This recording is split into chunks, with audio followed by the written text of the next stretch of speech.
Good morning. It is Sunday. It's the Lord's Day. It's the 26th of October, and continuing our reading in Psalm 9 by looking at verses 15 and 16. The nations fell into the pit they had made. Their feet were caught in the net they had hidden. The Lord revealed himself. He accomplished justice. The wicked were ensnared by their own actions. Now, this is a truth that David is kind of expanding on here, and that is that sometimes people are judged by God by simply Him allowing them to receive the consequences of their own actions. We've seen a lot of this, where people get away with whatever for a period of time.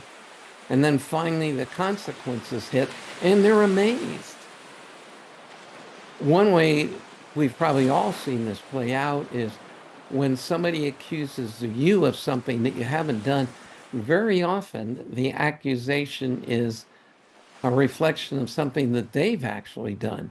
People project onto others their own behaviors, and they get caught accordingly.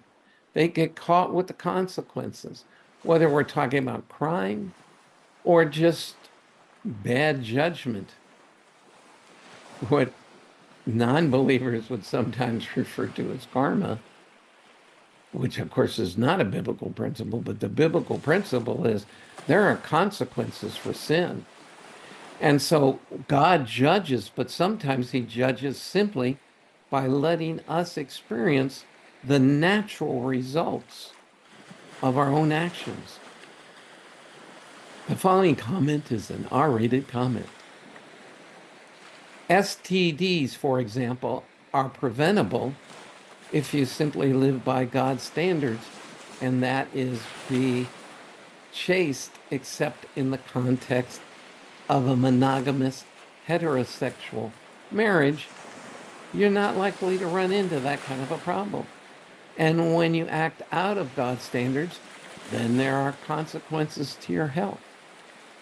And this is what David is saying, is the nations take the actions they want to take, and then they reap the results of the natural consequences of their own failings. And so, again, the principle is regards God's justice and God being just. And one way or another, the lost will receive the consequences of their lostness. I don't think that's actually a word.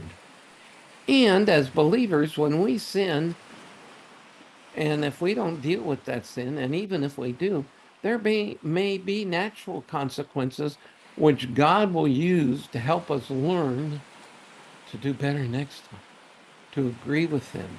So even though we're believers, we don't necessarily escape the consequences of our own sin, our own evil. Paul's the one that said, I don't do the things I want to do, and I do the things I don't want to do. So even as believers, we need to depend on the Spirit for discernment and for the desire to live in a way God would have us live.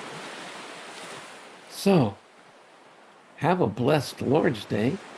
Spend it with your or in your local community of believers. Look for opportunities, as we've been talking about all last week, to share God's actions, to share His blessings, to praise Him before others. And as we enter a new week, continue to look for those opportunities. And I'll see you again tomorrow.